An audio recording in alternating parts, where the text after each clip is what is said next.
Hi friends, ಸ್ನೇಹಿತರೆ, ದಿನ ದಿನಕ್ಕೂ ಮನುಷ್ಯನ ನೈತಿಕ ಮೌಲ್ಯಗಳು ಜಾರುತ್ತಿದ್ದಾವೆ. ಕೋರಿಕೆಗಳನ್ನ ಕಂಟ್ರೋಲ್ ಮಾಡಿಕೊಳ್ಳಲಾಗದೆ ಸಂಬಂಧಗಳ ಮೌಲ್ಯವನ್ನ ಮರೆತು ಹೋಗಿ ಮೃಗಗಳಂತೆ ವರ್ತಿಸುತ್ತಿದ್ದಾರೆ. ಈಗ ನಾನು ಹೇಳುತ್ತಿರುವ ಕಥೆಯನ್ನ ಕೇಳಿದ್ರೆ ಅತ್ತೆಯಾದವಳು ಈ ರೀತಿಯೂ ಕೂಡ ಇರ್ತಾಳ ಎಂದು ಆಶ್ಚರ್ಯ ಪಡುತ್ತೀರಾ? ಇನ್ನು ಈ ಸ್ಟೋರಿ ಏನು ಅಂತ ನೋಡೋದಾದ್ರೆ, ಆಂಧ್ರ ಪ್ರದೇಶದ ಗುಂಟೂರಿನಲ್ಲಿ ಶ್ರೀನಿವಾಸ್ ಎಂಬುವನು ವ್ಯವಸಾಯ ಮಾಡುತ್ತಾ ಇದ್ದನು. ಇನ್ನು ಈತನಿಗೆ ವಿದ್ಯಾಭ್ಯಾಸ ಇಲ್ಲದೆ ಇದ್ರೂ ತನ್ನ ಬುದ್ಧಿವಂತಿಕೆಯಿಂದ ವ್ಯವಸಾಯದಲ್ಲಿ ಒಳ್ಳೆ ದುಡ್ಡನ್ನ ಸಂಪಾದನೆ ಮಾಡಿ ಒಳ್ಳೆ ಮನೆಯನ್ನು ಕಟ್ಟಿಕೊಂಡಿದ್ದನು. ಇನ್ನು ತಾಯಿ ಇಲ್ಲದ ಶ್ರೀನಿವಾಸ್ಗೆ ಸುಗುಣ ಎಂಬ ಅಮರಾವತಿ ಸೇರಿದ ಬಡ ಕುಟುಂಬದ ಹೆಣ್ಣು ಮಗಳನ್ನ ತಂದು ಸಿಂಪಲ್ ಆಗಿ ಮದುವೆ ಮಾಡುತ್ತಾರೆ. ಅದೇ ರೀತಿ ಇವರ ಅನನ್ಯವಾದ ಸಂಸಾರದ ಗುರುತಿಗೆ ಮಾನಸ ಮೇಘನ ಎಂಬ ಹೆಣ್ಣು ಮಕ್ಕಳು ಹುಟ್ಟುತ್ತಾರೆ. ಇನ್ನು ಇದೇ ಸಮಯದಲ್ಲಿ ಶ್ರೀನಿವಾಸನ ತಾಯಿ ಅನಾರೋಗ್ಯದ ಸಮಸ್ಯೆಯಿಂದ ಮರಣ ಹೊಂದುತ್ತಾಳೆ. ಇದು ಹೀಗೆ ಇದ್ರೆ ಅಲ್ಲಿಯವರೆಗೂ ಎಲ್ಲವೂ ಚೆನ್ನಾಗಿಯೇ ನಡೆದರೂ ಮಕ್ಕಳಾದ ಮೇಲೆ ಶ್ರೀನಿವಾಸನಿಗೆ ತನ್ನ ಹೆಂಡತಿಯ ಬಗ್ಗೆ ತಲೆ ಕೆಡಿಸಿಕೊಳ್ಳದೆ ಯಾವಾಗಲೂ ಜಮೀನಿನ ಕೆಲಸದಲ್ಲಿ ಬ್ಯುಸಿ ಆಗುತ್ತಿದ್ದನು. ಈ ರೀತಿಯಾಗಿ ಗಂಡ ದೂರವಿದ್ದರಿಂದ ಸುಗುಣಗೆ ಕೋರಿಕೆಗಳು ದಿನ ದಿನಕ್ಕೂ ಹೆಚ್ಚಾಗುತ್ತಾ ಇರುತ್ತವೆ. ಇದರಿಂದ ಸುಗುಣ ಆ ಊರಿನ ಅಧ್ಯಕ್ಷನ ಜೊತೆ ಒಳ್ಳೆಯ ಪರಿಚಯವಾಗಿ ಇವರಿಬ್ಬರು ಲೈಂಗಿಕ ಸಂಬಂಧವನ್ನ ಇಟ್ಟುಕೊಳ್ಳುತ್ತಾರೆ. ಪ್ರತಿದಿನ ಗಂಡ ತೋಟಕ್ಕೆ ಹೋದ ತಕ್ಷಣ ಸುಗುಣ ಮಕ್ಕಳನ್ನು ಸ್ಕೂಲಿಗೆ ಕಳುಹಿಸಿ ಅಧ್ಯಕ್ಷನನ್ನ ಮನೆಗೆ ಕರೆಸಿಕೊಂಡು ತನ್ನ ಕೋರಿಕೆಗಳನ್ನ ತೀರಿಸಿಕೊಳ್ಳುತ್ತಿದ್ದಳು. ಇನ್ನು ಆತನು ಕೂಡ ಅವಳಿಗೆ ಬೇಕಾಗಿರುವುದನ್ನೆಲ್ಲವನ್ನು ಕೊಡಿಸ್ತಾ ಇದ್ದನು. ಹೀಗಿರುವಾಗ ಒಂದು ದಿನ ಇವರಿಬ್ಬರು ಏಕಾಂತದಲ್ಲಿ ನೋಡಲಾಗದ ಪರಿಸ್ಥಿತಿಯಲ್ಲಿರುವಾಗ 10 ವರ್ಷದ ಹುಡುಗ ಕ್ರಿಕೆಟ್ ಬಾಲ್ ಅನ್ನ ತೆಗೆದುಕೊಳ್ಳುವುದಕ್ಕೆ ಇವರ ಮನೆ ಹತ್ತಿರ ಹೋಗಿ ಕಿಟಕಿಯಲ್ಲಿ ಸೌಂಡ್ ಬರುತ್ತಿರುವಾಗ ಆಗ ಇವರಿಬ್ಬರನ್ನು ನೋಡಿ ಆ ವಿಷಯವನ್ನ ಊರಲ್ಲಿ ಎಲ್ಲರಿಗೂ ಹೇಳಿಬಿಡುತ್ತಾನೆ. ಇಲ್ಲಿಯವರೆಗೂ ಸೀಕ್ರೆಟ್ ಆಗಿದ್ದ ಇವರ ಸಂಬಂಧ ಹೊರಗಡೆ ಬಂದಿದ್ದರಿಂದ ಅಧ್ಯಕ್ಷನ ಹೆಂಡತಿ ಪಂಚಾಯಿತಿ ಸೇರಿಸಿದಾಗ ಇನ್ನು ಮುಂದೆ ಈ ರೀತಿ ಏನು ಮಾಡುವುದಿಲ್ಲ ಎಂದು ಇಬ್ಬರು ಹೇಳಿದ್ದರಿಂದ ಇವರ ಸಂಬಂಧಕ್ಕೆ ಫುಲ್ ಸ್ಟಾಪ್ ಬಿಡಲಾಯಿತು. ನಂತರ ಇದೇ ವಿಷಯದ ಬಗ್ಗೆ ಶ್ರೀನಿವಾಸನು ಸುಗುಣಳನ್ನ ಉಗಿದು ಉಪ್ಪಾಕಿದಾಗ ಅವಳು ಕಾಲನ್ನ ಹಿಡಿದುಕೊಂಡು ಇನ್ನು ಮುಂದೆ ಈ ರೀತಿಯ ತಪ್ಪುಗಳನ್ನು ಮಾಡುವುದಿಲ್ಲ ಎಂದು ಬೇಡಿಕೊಳ್ಳುತ್ತಾಳೆ. ಆಗ ಶ್ರೀನಿವಾಸನು ಇದೇ ಲಾಸ್ಟ್ ಅಂತ ಹೇಳಿ ಅವಳನ್ನು ಕ್ಷಮಿಸುತ್ತಾನೆ. ಆದ್ರೆ ಒಂದು ಸಾರಿ ರುಚಿ ನೋಡಿದ್ದ ನಾಲಿಗೆ ಅದೇ ರುಚಿ ಬೇಕು ಅನ್ನುವಂತೆ ಸುಗುಣಳಿಗೆ ವಯಸ್ಸಾದ ಹಾಗೆ ಅವಳ ಕೋರಿಕೆಗಳು ಕೂಡ ಹೆಚ್ಚಾಗುತ್ತಾ ಹೋದವು. ಇದು ಹೀಗೆ ಇರುವಾಗ ಶ್ರೀನಿವಾಸನಿಗೆ ತಮ್ಮನೆ ವರಸೆ ಆಗುವ ಗಣೇಶ್ ಎಂಬ ವ್ಯಕ್ತಿ ಸುಗುಣನ ಮನೆ ಪಕ್ಕದಲ್ಲೇ ಇದ್ದನು. ನಂತರ ಸುಗುಣ ತನ್ನ ಕಣ್ಣೋಟದಿಂದಲೇ ಗಣೇಶನನ್ನ ಆಕರ್ಷಿಸುತ್ತಾ ಅವನನ್ನು ತನ್ನ ಸುತ್ತಲೂ ಸುತ್ತುವಂತೆ ಮಾಡಿಕೊಂಡಳು. ಹೀಗೆ ಒಂದು ಸಾರಿ ಅವರು ಭೇಟಿಯಾಗಬೇಕೆಂದುಕೊಂಡಾಗ ಮನೆಯಲ್ಲಿ ಭೇಟಿಯಾದ್ರೆ ಯಾರಾದರೂ ನೋಡ್ತಾರೆ ಎಂದು ಗಣೇಶನ ಜಮೀನಿನ ಬಳಿ ಹೋದ್ರೆ ಅಲ್ಲಿ ಯಾರು ಇರುವುದಿಲ್ಲ ಎಂದು ಅಲ್ಲಿಗೆ ಹೋಗಿ ಇಬ್ಬರು ಲೈಂಗಿಕವಾಗಿ ಸೇರ್ತಾ ಇದ್ರು. ಆ ರೀತಿಯಾಗಿ ಅಂದಿನಿಂದ ಆಗಾಗ ಜಮೀನಿನ ಬಳಿ ಹೋಗಿ ತಮ್ಮ ಕೋರಿಕೆಗಳನ್ನ ತೀರಿಸಿಕೊಳ್ಳುತ್ತಿದ್ರು. ಆದ್ರೆ ಇವರ ಬಗ್ಗೆ ಎಲ್ಲಿಯೂ ಅನುಮಾನ ಬರದ ಹಾಗೆ ಮೇಂಟೈನ್ ಮಾಡ್ತಾ ಇದ್ರು. ಇದು ಹೀಗೆ ಇರುವಾಗ ಸುಗುಣಳ ದೊಡ್ಡ ಮಗಳು ಮಾನಸ ಫಸ್ಟ್ PUC ಓದುತ್ತಿರುವಾಗ ಅದೇ ಊರಿನವನಾಗಿರುವ ಚಂದು ಎಂಬ ಹುಡುಗನ ಪ್ರೀತಿಯಲ್ಲಿ ಬಿದ್ದು ಓದಿನ ಮೇಲೆ ಕಾನ್ಸಂಟ್ರೇಟ್ ಮಾಡಲಾಗದೆ ಫೇಲ್ ಆದಳು. ನಂತರ ಇವರ ಪ್ರೀತಿಯ ವಿಷಯ ಕಿವಿಗಳಿಂದ ಕಿವಿಗೆ ಬಿದ್ದು ಶ್ರೀನಿವಾಸ್ ಸುಗುಣಳಿಗೂ ಕೂಡ ಗೊತ್ತಾಗುತ್ತದೆ. ನಂತರ ಇದೇ ವಿಷಯದ ಬಗ್ಗೆ ಮಗಳನ್ನ ಗದರಿಸಿದಾಗ ನನಗೆ ಚಂದು ಅಂದ್ರೆ ಇಷ್ಟ, ನಾವಿಬ್ರು ಮದುವೆ ಮಾಡ್ಕೊಳ್ತೀವಿ ಅಂತ ಹೇಳ್ತಾಳೆ. ಚಂದುಗೂ ಕೂಡ ಮನೆ ಜಮೀನು ಅಂತ ಆರ್ಥಿಕವಾಗಿ ಚೆನ್ನಾಗಿರುವ ಕುಟುಂಬವಾಗಿದ್ರಿಂದ ಮಾನಸಿಗೆ 18 ವರ್ಷ ಆಗುತ್ತಿದ್ದ ಹಾಗೆನೆ ಚಂದು ಜೊತೆ ಮದುವೆ ಮಾಡಿದ್ರು. ಇನ್ನು ಆ ಊರಿನಲ್ಲಿಯೇ ಅಳಿಯ ಮಗಳು ಇದ್ದಿದ್ರಿಂದ ಸುಗುಣ ಆಗಾಗ ಅವರ ಮನೆಗೆ ಹೋಗಿ ಬರುತ್ತಿದ್ದಳು. ಈ ಸಮಯದಲ್ಲಿಯೇ ಸುಗುಣ ತನ್ನ ಅಳಿಯನ ಮೇಲೆ ಕಣ್ಣಾಕುತ್ತಾಳೆ. ಅವತ್ತಿನಿಂದ ಸುಗುಣ ತನ್ನ ಅಳಿಯನನ್ನ ಟಚ್ ಮಾಡುತ್ತಾ ಮಾತನಾಡೋದು, ಮನೆಯಿಂದ ಅಳಿಯನಿಗೋಸ್ಕರ ಅಡುಗೆ ಮಾಡಿಕೊಂಡು ತೆಗೆದುಕೊಂಡು ಬರೋದು, ತನ್ನ ಕೈಯಾರೆ ಅಡುಗೆ ಮಾಡಿ ಬಡಿಸುತ್ತಿರುವುದನ್ನ ನೋಡಿ ಸ್ವಲ್ಪ ದಿನಗಳಲ್ಲೇ ನನ್ನ ಮೇಲೆ ನನ್ನ ಅತ್ತೆಗೆ ಮನಸ್ಸಿದೆ ಎಂದು ಅರ್ಥ ಮಾಡಿಕೊಳ್ಳುತ್ತಾನೆ. ಹೀಗೆ ಒಂದು ದಿನ ಸುಗುಣ ಮನೆಯಲ್ಲಿ ಒಂಟಿಯಾಗಿರುವ ಸಮಯದಲ್ಲಿ ಚಂದು ಮನೆಗೆ ಹೋದಾಗ ಇವರು ಕ್ಲೋಸ್ ಆಗಿ ಮಾತನಾಡಿಕೊಳ್ಳುತ್ತಿರುವಾಗ ಸುಗುಣ ತನ್ನ ಮನಸ್ಸಿನಲ್ಲಿರುವ ಮಾತನ್ನ ಹೇಳ್ತಾಳೆ. ಅದಕ್ಕೆ ಚಂದು ಕೂಡ ನನಗೆ ಇಂಟ್ರೆಸ್ಟ್ ಇದೆ ಎಂದು ಅಂದಿನಿಂದ ಇವರಿಬ್ರು ಲೈಂಗಿಕ ಸಂಬಂಧವನ್ನ ಇಟ್ಟುಕೊಳ್ಳುತ್ತಾರೆ. ಇನ್ನು ಸುಗುಣಗೆ ಟೈಮ್ ಸಿಕ್ಕಾಗಲೆಲ್ಲ ಅಳಿಯನ ಜೊತೆ, ಅವನಿಲ್ಲದಿರುವಾಗ ಗಂಡನ ಜೊತೆ ಸಂಬಂಧವನ್ನ ಸಾಗಿಸುತ್ತಿದ್ದಳು.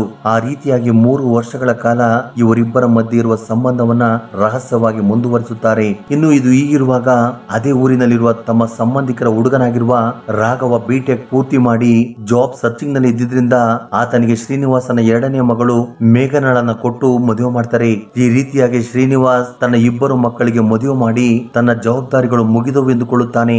ಆದ್ರೆ ಸುಗುಣ ಮಾತ್ರ ತನಗಿರುವ ನೀಚ ಬುದ್ಧಿಯಿಂದ ಎರಡನೇ ಅಳಿಯನನ್ನು ಕೂಡ ತನ್ನ ಮಾಯೆಗೆ ಹಾಕಿಕೊಂಡು ಸಿಟಿಗೆ ಹೋಗಿ ರೇಷನ್ ತಗೊಂಡು ಬರೋ ನೆಪದಲ್ಲಿ ಇಬ್ಬರು ಲಾಡ್ಜ್ಗೆ ಹೋಗಿ ತಮ್ಮ ಕೋರಿಕೆಗಳನ್ನ ತೀರಿಸಿಕೊಳ್ಳುತ್ತಿದ್ದರು.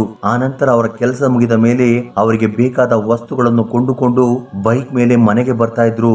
ಇದೇ ಸಮಯದಲ್ಲಿ ಸುಗುಣಳ ಗಂಡನಿಗೆ ಅವಳ ಮೇಲೆ ಅನುಮಾನ ಬಂದು, ಇನ್ನು ಮುಂದೆ ಚಿಕ್ಕ ಅಳಿಯನಿಂದ ದೂರವಿರು, ನಿನಗೆ ಏನ್ ಬೇಕು ಅಂತ ಹೇಳಿದ್ರೆ ನಾನೇ ತಗೊಂಡ್ ಬಂದು ಕೊಡ್ತೀನಿ ಅಂತ ಹೇಳ್ತಾನೆ.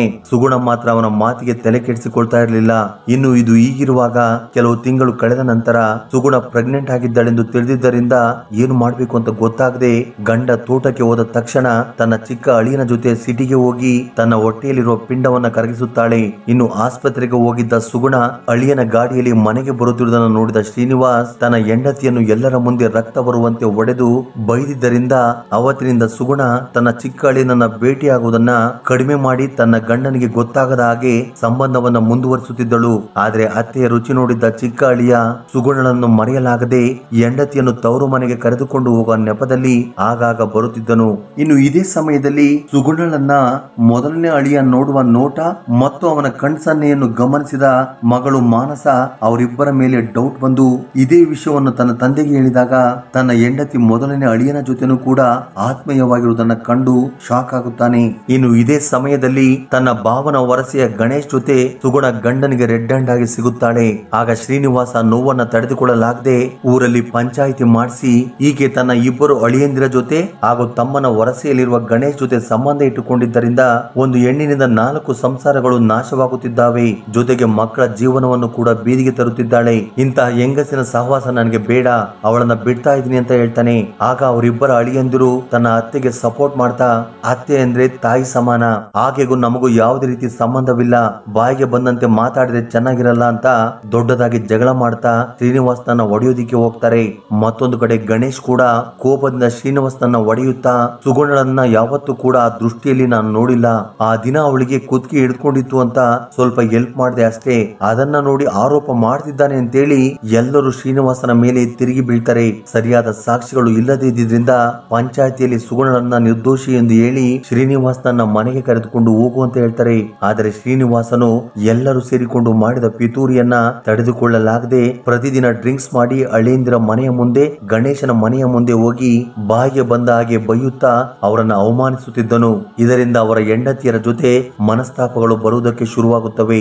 ಇನ್ನು ಶ್ರೀನಿವಾಸ್ ನನ್ನ ಹೀಗೆ ಬಿಟ್ರೆ ನಮ್ಮ ಸಂಸಾರಗಳನ್ನ ಕಳೆದುಕೊಳ್ಳುವುದರ ಜೊತೆಗೆ ಸುಗುಣಳ ಜೊತೆ ಎಂದಿಗೂ ಸೇರುವುದಕ್ಕೆ ಬಿಡುವುದಿಲ್ಲ ಎಂದು ಶ್ರೀನಿವಾಸನನ್ನೇ ಈ ಲೋಕದಲ್ಲಿ ಇರದಂತೆ ಮಾಡಬೇಕೆಂದುಕೊಳ್ಳುತ್ತಾರೆ.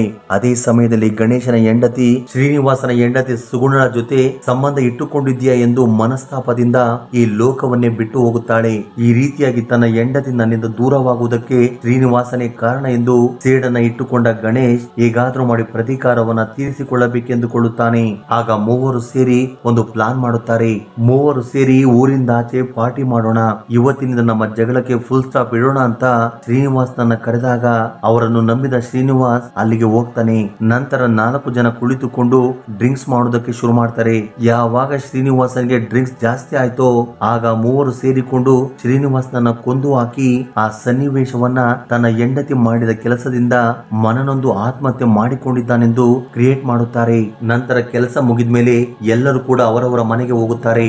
ಇನ್ನು ಯಥಾವತ್ತಾಗಿ ಊರಿಂದ ಆಚೆ ಸ್ವಲ್ಪ ಮಂದಿ ಶ್ರೀನಿವಾಸನನ್ನು ನೋಡಿ ಶಾಕ್ ಆಗಿ ಆ ಸುದ್ದಿಯನ್ನು ಎಲ್ಲರಿಗೂ ತಿಳಿಸುತ್ತಾರೆ. ಆ ಊರಿನ ಮುಖ್ಯಸ್ಥ ಪೊಲೀಸ್ನವರಿಗೆ ತಿಳಿಸಿದಾಗ ಪಾರ್ಟಿಗೆ ಬಂದ ಪೊಲೀಸ್ನವರು ಆ ಬಾಡಿಯನ್ನ ಪೋಸ್ಟ್ ಮಾರ್ಟಮ್ ಗೆ ಕಳಿಸಲು ಹೇಳಿದಾಗ ಶ್ರೀನಿವಾಸನ ಹೆಂಡತಿ, ಅಳಿಯಂದಿರು ಮತ್ತು ಗಣೇಶ್ ಪೋಸ್ಟ್ ಮಾರ್ಟಮ್ ಬೇಡ ಅಂತ ಪೊಲೀಸ್ನವ್ರನ್ನ ಕೇಳಿಕೊಂಡ್ರು ಕೂಡ ಪೊಲೀಸ್ನವರು ಅವರ ಮಾತಿಗೆ ತಲೆ ಕೆಡಿಸಿಕೊಳ್ಳುವುದಿಲ್ಲ.